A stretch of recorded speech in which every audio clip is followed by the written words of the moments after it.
خالق کا بھی محبوب ہے۔ تو جو اللہ کا پیارا محبوب ہوگا تو اس کی چیز جو ہے، جو اس کی طرف منسوب ہے، جسے وہ کہے کہ یہ چیز میری ہے، تو جیسے ہمیں اللہ کے محبوب کے ساتھ پیار ہے، اس چیز کے ساتھ بھی پیار ہونا چاہیے۔ اس کے ساتھ بھی ہمیں وہی لگاؤ ہونا چاہیے جو اللہ کے نبی کے ساتھ ہے۔ جیسے حضور صلی اللہ علیہ وسلم تمام شہر ہیں، تمام شہروں سے آج بھی جو نبی کریم کے کلمہ گو ہیں، حضور کے دیوانے ہیں، پروانے ہیں، حضور کے عاشق ہیں، آج بھی مدینہ المنورہ کے ساتھ بڑا پیار کرتے ہیں۔ کیوں؟ اس لیے کہ وہ حضور کا شہر ہے، اس کی نسبت حضور صلی اللہ علیہ وسلم کے ساتھ ہے۔ جیسے علامہ اقبال رحمۃ اللہ علیہ سے بھی کسی نے پوچھا کہ علامہ اقبال تم بڑے بڑے شہر پھرے ہو، بڑے بڑے ملکوں میں گئے ہو، تو یہ بتاؤ کہ سب سے زیادہ خوبصورت تمہیں شہر کون سا پسند آیا؟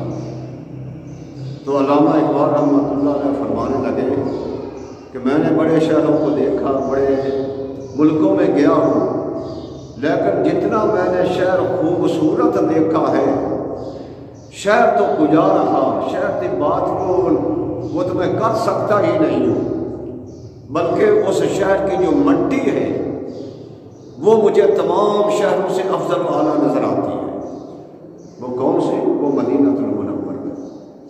یہ ہے عاشقوں کی بات، یہ ہے پیار والوں کی بات، یہ ہے اللہ کے نبی کے غلاموں اور دیوانوں کی بات کہ ٹھیک ہے مکہ بھی افضل ہے، لیکن مدینہ المنورہ اس کی شان تو بہت بلند و بالا ہے۔ کیوں؟ وہ اللہ کے رسول کا شہر ہے۔ اسی لیے تو ہم کہتے ہیں لوگوں اچھوں کے ساتھ نسبت کرو، جو اچھے لوگ ہیں ان کے ساتھ اٹھنا بیٹھنا کرو، ان کے ساتھ پیار و محبت کرو، ان کی باتیں کیا کرو، ان کی باتیں سنا کرو۔ کیوں؟ اچھوں کے پاس بیٹھو گے تو تم بھی اچھے ہو جاؤ گے، اچھوں کے ساتھ بیٹھو گے تو جو اللہ کا رحمتوں کا نزول ان لوگوں پر ہوتا ہے، ان رحمتوں میں سے تمہیں بھی حصہ مل جائے گا۔ اور بروں کی صحبت سے بچو، بروں کی صحبت سے دور رہو، ورنہ جو بروں پر وبال آئے گا اگر تم ان میں بیٹھے رہے تو وہ وبال تم پر بھی آ جائے گا۔ حضرت باجر حضرت شیخ سعدی رحمۃ اللہ علیہ اپنی کتاب کے اندر ایک تھوڑی سی حکایت نقل فرماتے ہیں، گلے خشبو از حمام روزے رسیدہ دست محبوبی بدستہ۔ آپ فرماتے ہیں کہ میں ایک دن حمام میں نہانے کے لیے گیا تو مجھے ایک دوست ملا، میرا ایک یار مل گیا، بیلی مل گیا۔ اس بیلی نے، اس مجھے دوست نے مجھے مٹی دی، گلے خشبو از حمام روزے رسیدہ دست محبوبی بدستم۔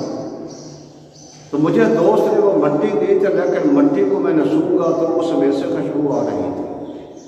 میں بڑا حیران ہوا، یار ہے تو یہ مٹی جو پاؤں تلے روندی جاتی ہے، جس کی کوئی قیمت نہیں انسان لگاتا، لیکن اس کے اندر خوشبو آ رہی ہے، معاملہ کیا ہے؟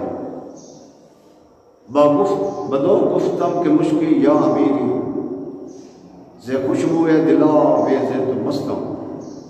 میں نے مٹی سے پوچھا کہ مٹی یہ بتا، تو مٹی ہے، جانوروں کے پاؤں کے نیچے آتی ہے، انسانوں کے پاؤں کے نیچے آتی ہے، تو تجھ سے خوشبو کیوں آ رہی ہے؟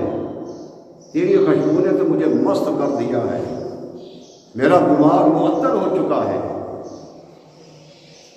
تو مٹی کہنے لگی، بابا شیخ سعدی رحمۃ اللہ علیہ فرماتے ہیں، بگفتہ من گلینا چیز بودم ولیکن مدت باب النشستم۔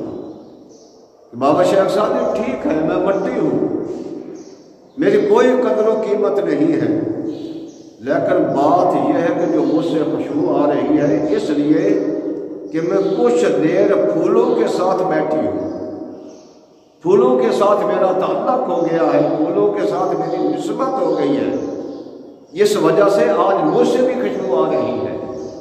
تو خدا کے بندو، اللہ کے پیاروں کے ساتھ بیٹھو، اللہ کے نیک بندوں کے ساتھ بیٹھو، تو ان پر جو اللہ کے رحمت کا نزول ہوگا، انہیں تم میں سے بھی انہیں کچھ